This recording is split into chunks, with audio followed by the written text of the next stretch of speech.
जब हम किसी तीर्थ में जाएं, जब हम किसी नदी के किनारे जाएं, जब हम किसी समुद्र के किनारे जाएं,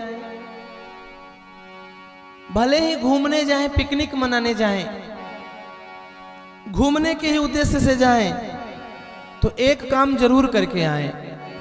नदी के किनारे, समुद्र के किनारे थोड़ी सी मिट्टी लें और थोड़ी सी मिट्टी का हम पार्थिव शिवलिंग बनाएं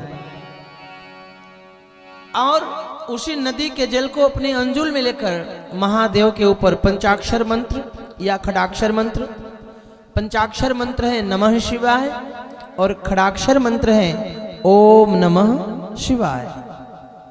यह मंत्र बोलकर भगवान शिव जी के ऊपर हम अर्पण कर दें।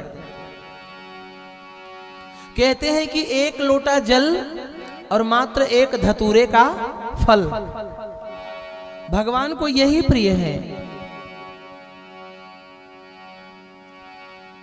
भगवान कहते हैं कि मेरे ऊपर अर्पण करने के लिए मुझे तुम्हारे धन की आवश्यकता नहीं है, तुम्हारे मन की आवश्यकता है।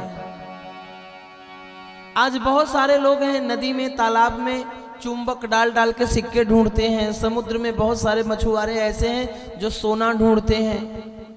कुछ लोग नदी में डूब जाते हैं तो भाई उनके शरीर को कीड़े मकोड़े खा जाते हैं, तो उनके अंग पे आभूषण वगैरह रहते हैं, वो नदी में पड़े रह जाते हैं, तो किसी किसी को प्राप्त हो जाते हैं, मिल जाते हैं। लोग ये सब पानी कम करते हैं और उसमें उसके मिट्टी में से महाराज सोना चांदी रुपया पैसा ढूंढते हैं। पर मैं कहता हूं, आप नदी में से, तालाब में से रुपया पैसा सोना चांदी मत ढूंढिए।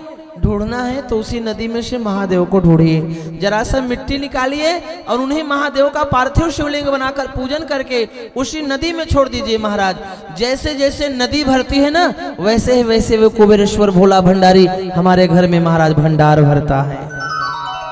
उसकी कृपा से हमारे घर में किसी भी चीज की कमी नहीं रह जाती।